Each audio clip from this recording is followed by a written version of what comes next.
song, I thought of a story that I had many years ago, but there was this guy who was a chess player in the late 50s, mid-60s until late 60s.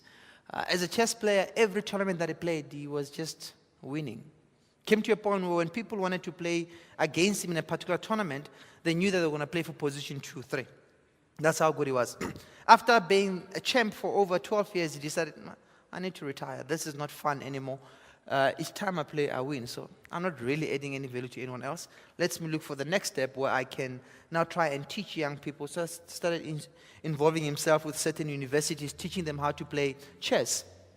One day I got invited as a speaker at a graduation ceremony of one of the well-known institutions in the States. He went in there.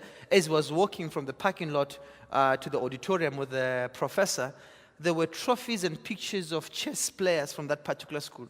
Trophies that they've won the previous years, pictures of the Team A school chess, Team B. As he was walking, he saw a painting that captured his attention.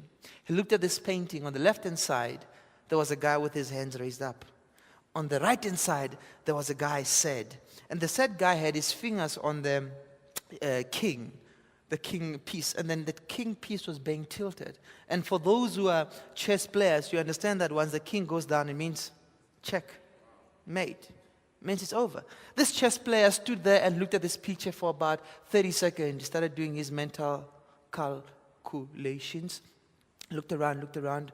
Now the professor asked him, Meneer, time, what's wrong? That's why. The guy said, I've got an issue. Who's the artist? Who's the artist who did this painting? They checked the name, say Andrea. I said, I need you to go and call Andrea. I need you to have a chat with Andrea.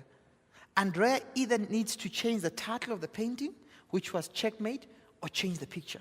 And the professor said, sorry?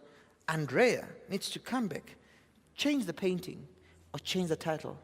So the professor now inquiring, like, why? What must I say to Andrea? He said, because as a guru who has played chess for so many years, if this guy on the right-hand side does this, move this piece, the king still has one more move.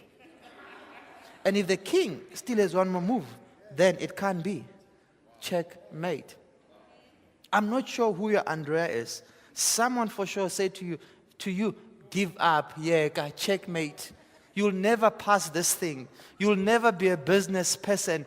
Yeah, checkmate. No one in your family has ever had a degree. No one in your family has ever been a director. No one in your family has ever been a CEO. I want you to go and tell them that they must change that. Because my king is still alive.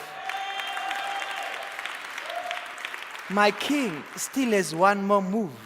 As long as the king still has one more move, as long as the king is still alive, nothing is impossible in this world. Whoever has written checkmate on you, they must come back with a T-Pex, a rubber, and take it off, because nothing is impossible if the king is still alive.